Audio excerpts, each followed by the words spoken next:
दोस्तों आज करते हैं चाय पे चर्चा। चाय हम सभी भारतीयों का पसंदीदा पेय है, राइट। हमारे घर पे छोटे बच्चे से लेकर बड़े बुजुर्ग तक सभी लोग चाय पीते हैं और हजारों करोड़ रुपया चाय पे खर्च हो जाता है।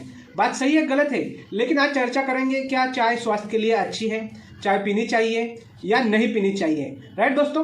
तो वैसे देखा जाए तो चाय जो है वो अक्सर ठंडे प्रदेशों में पिए जाने वाला पेय है। बात सही है गलत है, लेकिन हमारे देश में तो अक्सर टेम्परेचर बहुत हाई रहता है, तो हमारे देश में चाय पीने का वैसे तो कोई लॉजिक बैठता नहीं है। और अभी हम क्या कर रहे हैं दोस्तों, चाय में चीनी मिला रहे हैं, चाय में दूध मिला रहे हैं, और जब हम इसमें दूध मिलाते हैं तो चाय के जो पॉलीफेनॉल्स होते हैं, फ्लेवोनॉइड्स होते हैं और दूध का जो कैसिन नामक प्रोटीन होता है, इनका रिएक्शन हो जाता है और केमिकल बनता है। फिर हम चाय में मिलाते हैं चीनी, और चीनी में फास्फोरस होता है, सल्फर होता है, और इस कारण कई सारी पेट की गड़बड़ियां हो जाती है, राइट दोस्तों। और जब शक्कर हम इसमें डालते हैं तो शक्कर डालने से और भी प्रॉब्लम्स बढ़ जाते हैं। कैसे?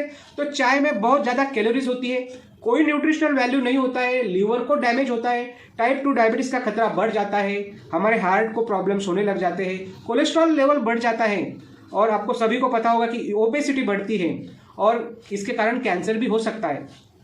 अब जानते हैं ओबेसिटी क्यों बढ़ती है दोस्तों, क्योंकि अगर एक बार की चाय हम पीते हैं तो 150 से 200 कैलोरीज एक चाय में होती हैं, और अगर आप दिन में 4 बार 5 बार या 6 बार भी चाय पी लेते हैं तो 600 से 900 कैलोरीज ऐड ऑन हो जाती है, और ये कैलोरीज फैट में कन्वर्ट हो जाती है और मोटापा बढ़ता है। और जब मोटापा बढ़ता है तो ब्लड प्रेशर, डायबिटीज, हार्ट और कई सारी गड़बड़ियां आती है दोस्तों। बात सही है गलत है? चाय में फ्लोराइड होता है, और फ्लोराइड की मात्रा अगर बढ़ जाती है तो क्या होगा, हड्डियां कमजोर हो जाती है, राइट। कैटेचिन, चाय में जो कैटेचिन होता है और मिल्क, इन दोनों का अगर रिएक्शन होता है तो कार्बन बनता है, और इस कार्बन से हमारी एंडोक्राइन सिस्टम पे इफेक्ट होता है, डायबिटीज जैसे खतरे को, मतलब डायबिटीज का खतरा बढ़ जाता है, राइट दोस्तों। और साथ ही साथ में चाय में कई सारे और भी केमिकल्स होते हैं, फॉर एग्जांपल टैनिन होता है, थीन होता है, कैफीन होता है, ओलेटाइन होता है, कार्बोनिक एसिड, पैमिन एसिड, एनोमोलिक एसिड, साइनोजन और स्टिनॉयल।